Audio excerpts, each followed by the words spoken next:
off, because I think that Togekiss and Amoonguss for Santino and Julian respectively are going to be so important, but that's not what Santino's leading with. Santino's going to be leading with Incineroar and Togekiss, and Julian sends out Gyarados and Amoonguss.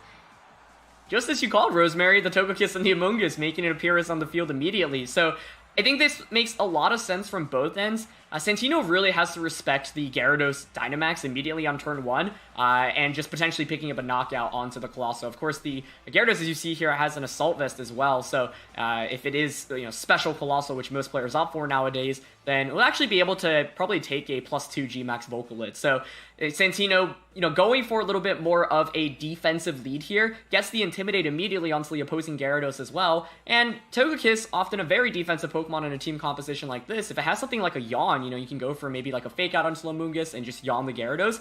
If you can check the Gyarados, then I think Colossal can really sweep through the rest of Julian's team. So exactly why Santino didn't just lead with the Colossal immediately, wants to try to disrupt Julian, get him to Dynamax earlier on, and then go from there.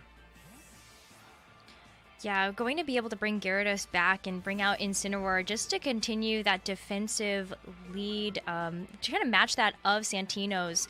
Getting another Intimidate off with the Incineroar that just came out onto the field. But Incineroar also goes for the Fake Out, which is going to block that Spore that Amoonguss was going for, as Togekiss goes for a Yawn into the Gyarados slot. I think that's a great play from both ends. Santino opting for just the safest play this turn. I think that's pretty much what we're expecting to see from him. And I actually really like Julian's decision to not just go for the Dynamax onto Gyarados and actually switch out. If you commit a Dynamax early on, then you're already intimidated. You're not even going to knock out the Incineroar. And because these players have access to each other's team sheets, let the Togekisses yawn. Togekiss going for a Follow Me, showing off another one of its supportive moves that it has in its kit, as Incineroar for Santino's team goes for the Flare Blitz into the Amoonguss, does a significant chunk of damage with that super effective attack, and now Incineroar can go for the Parting Shot. I think that Togekiss ended up being a pretty good target for that Parting Shot, no matter what. Yeah, absolutely. I mean, basically what Julian's vying for is to just get the free switch and back into Gyarados. He's been able to do a lot of damage while also not getting knocked out on any end, and, hasn't taken any yawns at this point either. So I think fantastic positioning from Julian's end to put himself in the same lead position, but this time around, you no longer have the Intimidate. There's the Love Berry on Togekiss, though, so not an item that we see that often on Togekiss. Very, very useful for this scenario specifically.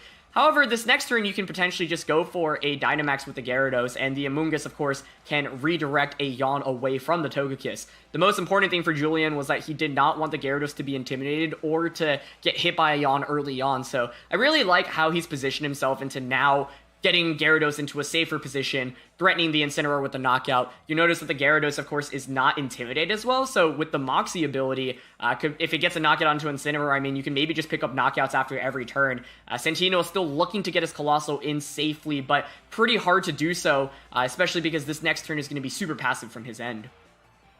Yeah, I think that that's something that we kind of talked about, right? You're going to have to play a little bit defensively in order to posture to be able to bring that Colossal in for success. And especially if Julian's going to go on the offensive by Dynamaxing this Gyarados early on, then you have to stall out these turns of Dynamax so that you can use your Gigantamax successfully. So we will see Julian's Gyarados go for that Dynamax, and as we saw before, it's going to be trying to target down and get the knockout onto the Incineroar, but Togekiss tries to disrupt that with yet another Follow Me, that Lumberry coming in clutch, being able to allow that Togekiss to wake back up. So Max Geyser going to have to fire right into that Togekiss. Does about half damage. One thing that's really interesting in this set is now Julian's actually set up the Rain. So if you try to self-activate the Colossal as Flare Blitz comes out here, presumably onto the Amoonguss, see if it's enough for a knockout. It hangs on! No, it's not! Oh, wow. The Rain allowing it to survive! Yeah, that was huge. So Amoonguss can go for a Spore again, and there's no Lumberry this time to be able to preserve that Togekiss.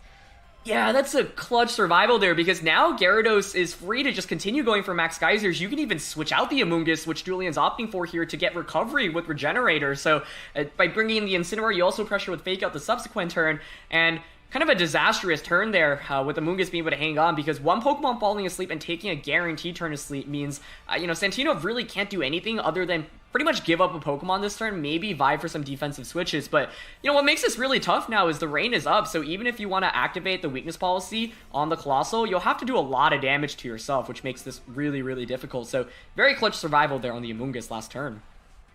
Absolutely. Now that it's gone back into its Pokeball, that's the Regenerator effect being able to take its mark by giving Amoonguss just a little bit more health as Gyarados fires off into the target that it wanted to, Incineroar, now taking the knockout on Santino's side. Yeah, and here's the Moxie boost as well.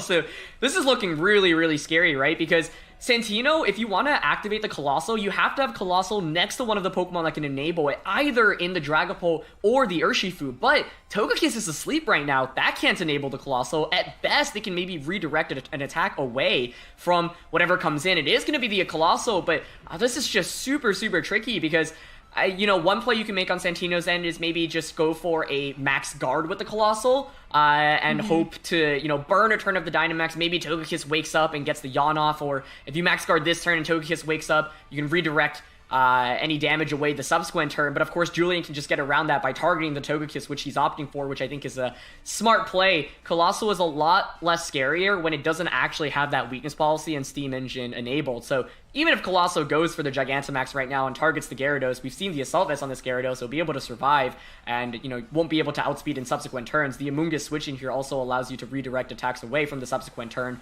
Really no need for the Incineroar in this position other than to maybe fake out into Togekiss, but by switching out Incineroar, you conserve it for Intimidate later on in this match.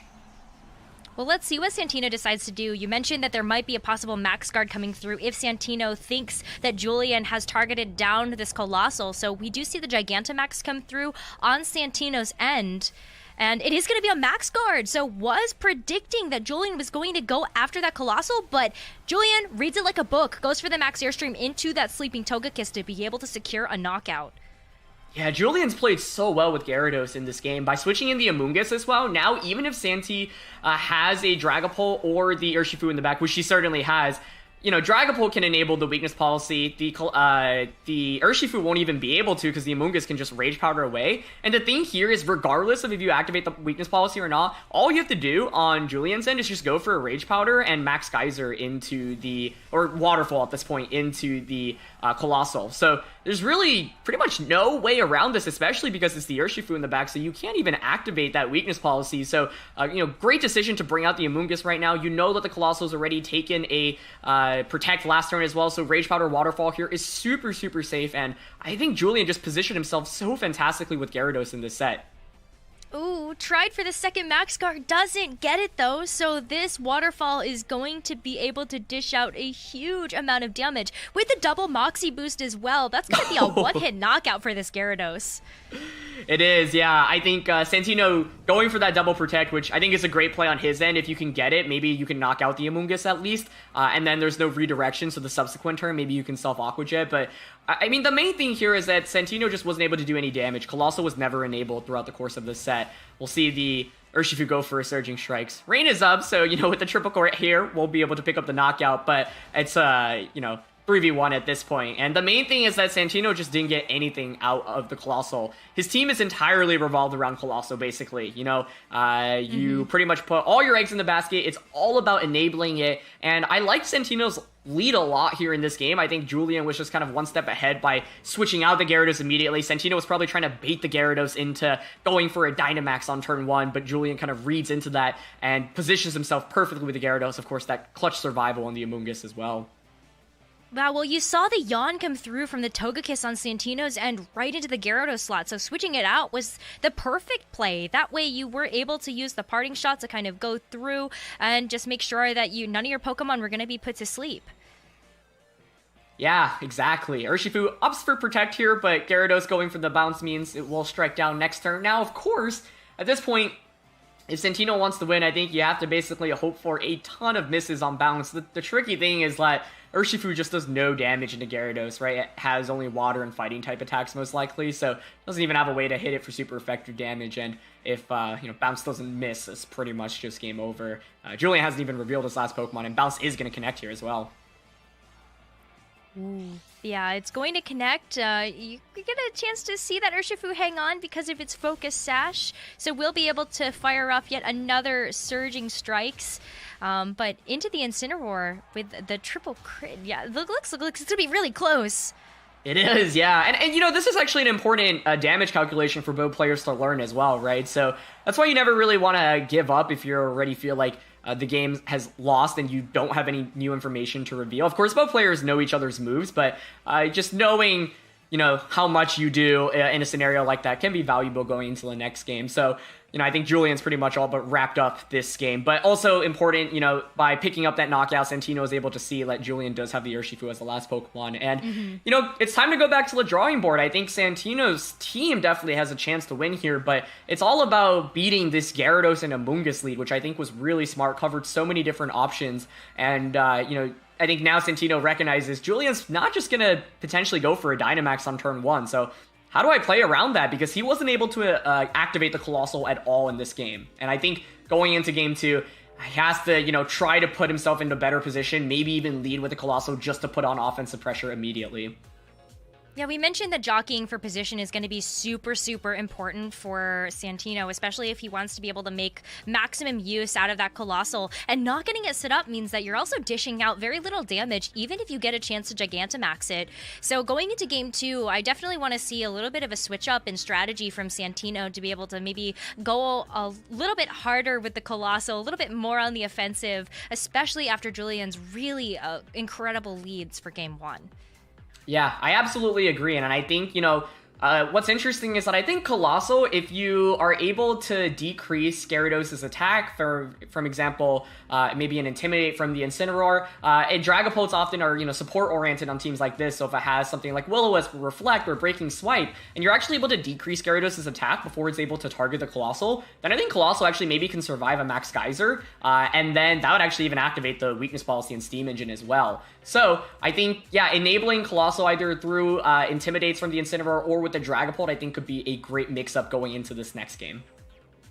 Well, let's get into that game 2, shall we? And see whether or not we do see a switch-up in strategy coming through from Santino. We do indeed. Doesn't want to put the brakes on this one. Just going on the full offensive setup with that Dragapult and Colossal, while Julian leads with the same leads as game 1, that Amoonguss and that Gyarados. I think Dragapult Colossal is a great lead for Santino here. He can go for a Surf and Max Flare into Amoonguss, and that's actually a really safe play because you enable the Colossal Steam Engine immediately, and you cover for the option of Amoonguss potentially going for a Spore. After you get the Sun up as well, the Gyarados actually probably won't be able to get a knockout onto the Colossal. We saw it actually has access to Max Quake, but I actually don't think that will do enough to pick up the knockout, depending on how these Pokemon are trained. Either way, though, I think, you know, this lead is kind of the adjustment we were looking to see from Santino's end. And now Colossal putting on a lot of, you know, offensive damage against both of these. And I think Dragapult's the perfect Pokemon to combo it with. You can't really afford to go with Urshifu because, of course, the Amoonguss can just redirect those Aqua Jets away. So on this first turn, I kind of expect to maybe just see a Surf and a Max Flare from Santino's, and I think that's the safest play. You could also make a really aggressive prediction, though, and of course, go for the G-Max Vocalith into the Gyarados slot if you think the Amoonguss is going to protect. Yeah, it's going to be really interesting to see how these two battle it out, but I feel like this first turn is going to be so important because Julian's not letting up on the gas either. Going to go ahead and Dynamax that Gyarados super early on, and Santino matching that pressure with the Gigantamax from the Colossal. So we're going all in on this strategy right now, Aaron. We are, yeah, and it's really exciting to see this because I think Colossal is going to do a lot more than it did in that last game. Last time it didn't even really get to do anything. This time around, I think we should expect it to at least get multiple powerful attacks off. So here we go. It's going to be the Rage Powder kicking things off, but my big question is, what is Dragapult going for? Surf is the obvious play. Oh, no, it's going to be the Breaking Swipe. That's one way to decrease Gyarados' attack, right? And so now it's like, even if the Gyarados targeted the Colossal, it would most likely survive. But you can see that Julian was a little bit worried about this specifically, or potentially predicting a Max Guard or a Protect from the Colossal immediately. Doesn't want to activate that Weakness Policy or Steam Engine, so actually opts for the Max Quake, knowing that Santino's Colossal most likely going to be special. Here is the Max Flare, though. After that special defense boost, yeah, Amoonguss is able to survive, but what's really critical this turn is, or this game, I should say, is that Amoonguss did not go for a Spore on turn 1, you know, going for the Rage Powder to play it safe. However, a Spore would have been absolutely huge there onto the Colossal. Now, after getting that attack decrease and with the Sun being up, Gyarados is not nearly as much of an offensive threat as it was earlier. So I think now Santino is probably content to just go for a Surf and get the Colossal going. You can go for another Breaking Swipe if you want as well. And I love the Breaking Swipe, tech here on Dragapult, just making it so much more difficult to actually knock out Colossal because it actually has a really, really good base defense stat. That was so cool to see because it really just kind of stopped what Julian really wanted to do. So Surf coming through from the Dragapult now just showing off how it's playing the supportive role to really help posture this Colossal effectively. And we see the Steam Engine go up, the weakness policy, and Santino's Colossal is ready to dish out some pretty big damage. G-Max Volcalith now getting fired off with that weakness policy boost is going to go right onto the Amoonguss just to be able to finish off that little bit of damage, and that means that Julian's Amoonguss is not going to be able to use the Spore that it was trying to target into that Colossal. Precisely. It's so important to deny the Spore right now, and Julian's actually just opting for Max Quakes at this point just to get more special defense boosts, but this game is a lot harder than the last one, right? Because in the last game, Julian was able to position himself into a point where the Gyarados was able to just get a one-hit KO onto the Colossal. This time, it's the complete opposite.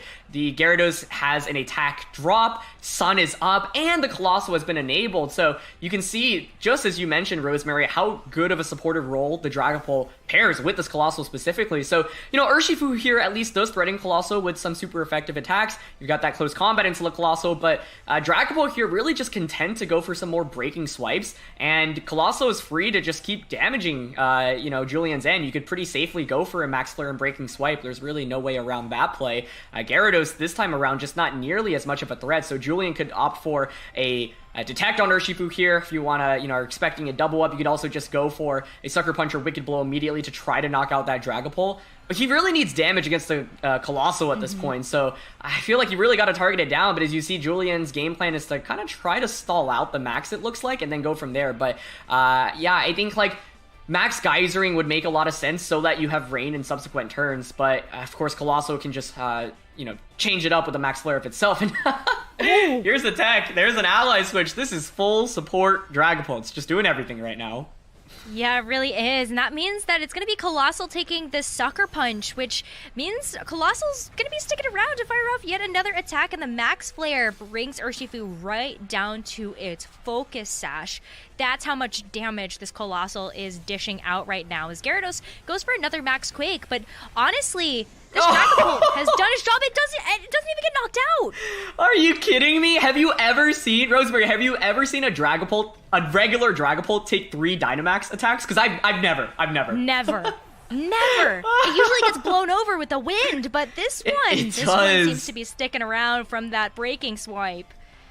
Yeah, Julian's been going for really defensive plays, and it makes sense.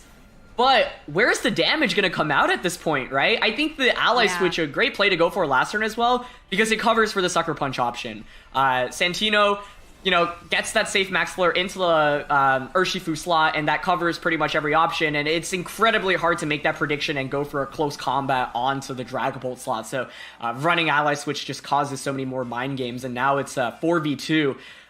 Really, really tough, of course, the residual damage coming out from the rocks as well. Sure, Gyarados has all these special defense boosts, but Incineroar is not really going to do very much damage at this point. You can't even go for a Fake Out onto a Dragapult, so that can just decrease Julian's attack even further with a Breaking Swipe. Colossal could maybe just go for a Protect this turn as you Breaking Swipe, but it looks like he's actually content to just attack as well, which makes sense. Santino is so far ahead at this point. Yeah, Colossal not going to be able to do anything this time, but another Breaking Swipe because of that clutch survival last turn. Dragapult is continuously helping out this Colossal and keeping it in a prime position, but no more. Dragapult goes down, a bit of a champion in this game. Absolutely. I mean, it's actually one of the best defensive Dragapults I've ever seen, I think. It was able to get multiple Breaking Swipes off, able to enable the Colossal as well. And, Gyarados has all these special defense boosts, but it doesn't care about the G-Max Vocalith. That always does a set amount of damage. So these residual effects actually playing such a critical role in this game as well. Able to knock out the Urshifu after its Focus Sash, able to get all this chip damage off. And now with Rillaboom out, you can just, freely target the Gyarados. We know it doesn't have Protect, so you can just go for a Grassy Glide onto that slot. And then the Colossal kind of free to go for whatever attack it wants to. Presumably a rock-type attack instantly Incineroar. So we should see Santino take the second game, and it feels like a complete swing after that first game in which, Colossal wasn't able to do anything. Yeah, it really does. I mean, even just the Grassy Glide into the Gyarados is going to be enough to knock it out now, and so there's really not too much hope to be able to knock out this Colossal as it goes for a Meteor Beam. I love it. Meteor Beam, of course, one of the things that actually makes Colossal even stronger going into Series 5. One of those new tutor moves that it gets access to means that its G-Max Vocalith is just stronger with a higher base power. So in this position, it's a very, very safe play from Santino because the Incineroar does not pressure any damage onto the Colossal.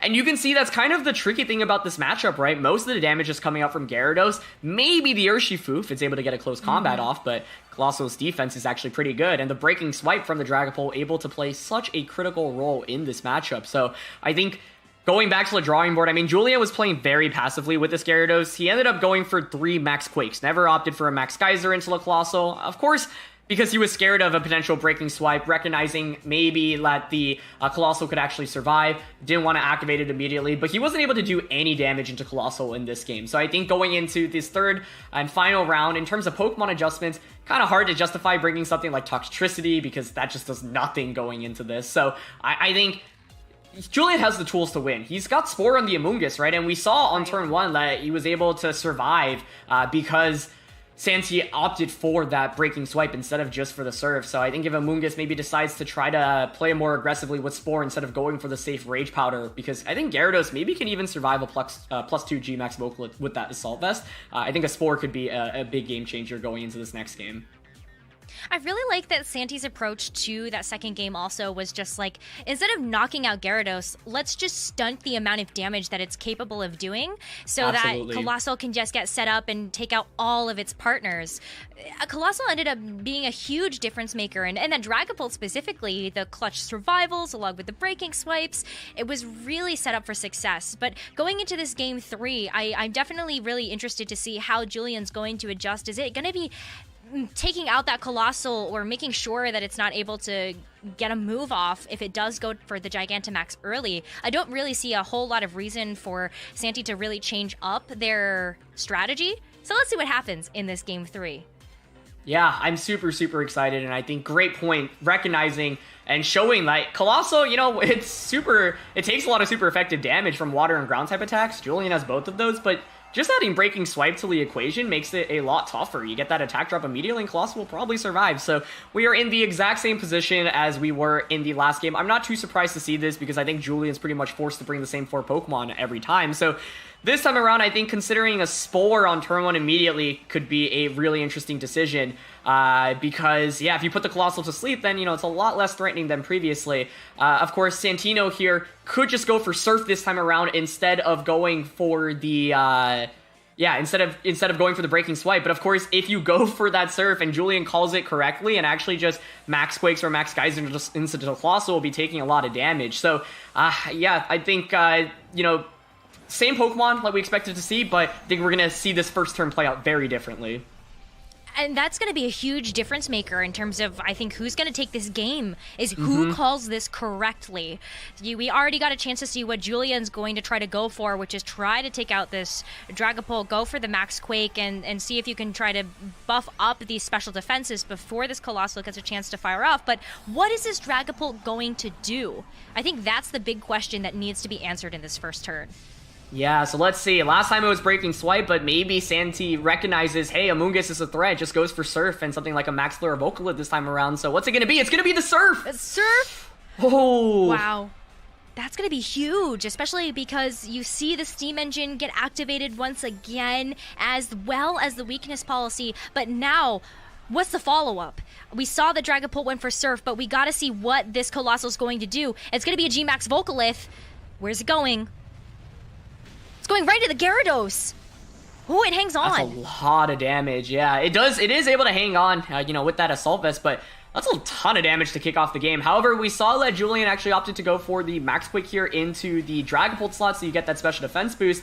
And we were talking about that Spore play going into Game 3, and this time around, yeah, Julian does not go for that Rage Powder. We saw him select the Spore earlier, so this time around is going to be able to put the Colossal to sleep. However, Santino actually opting for so much damage there immediately. This game could have been really different if Julian opted for something like a Max Geyser immediately onto Colossal, because this time around there's no attack decrease and no sum being up. So Max Geyser there actually would have just probably been able to pick up the knockout onto Colossal. If Colossal faints there, I think this game is a lot harder to win from Santino's end. However, Julian does get the Spore off. I think what makes this tricky though is that, you have the residual damage coming from the rocks every turn still. You have to deal with the potential ally switch mind games.